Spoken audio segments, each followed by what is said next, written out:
छोरा भैर भामन बहाकले ओ बाबा सरनाथ ओ बाबा गणेश्वरनाथ ओ बाबा परमेश्वरनाथ ओ बाबा धनेश्वरनाथ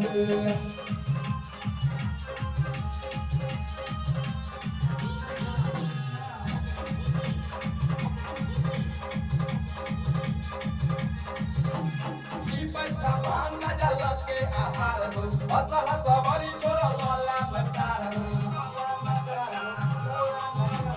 पैसा भांगा जल के आहार हो हस हस बड़ी छोरा लाला नकार हो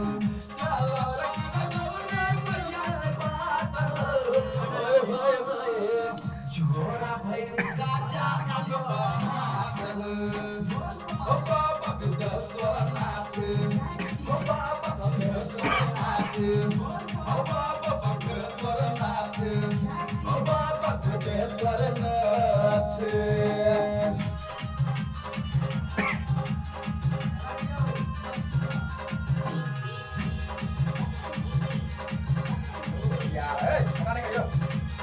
पूजा बाबा कहर बहुते बखान हो महल अटारी लोग छोरा समासान हो करचिया बाबा कहर बहुते बखान हो महल अटारी लोग छोरा समासान हो सुनचिया महिमा तोहर अपार छोरा भैर काजा हाथ ओ बाबा बुद्ध सरनाथ ओ बाबा सरनाथ ओ बाबा सरनाथ ओ बाबा धनेश्वरनाथ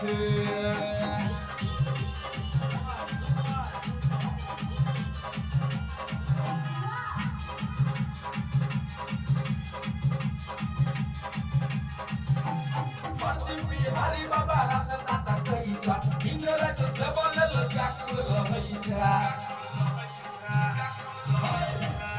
बिहारी बाबा रास्ता तकई छ इंद्रज सबल व्याकुल रहई छ और कुछ कहबा मुलाकात में आय होय गए झीलम भैर काजा अनपहात में ओ बाबा बुद्ध सरनाथ ओ बाबा सरनाथ ओ बाबा सिंह सरनाथ ओ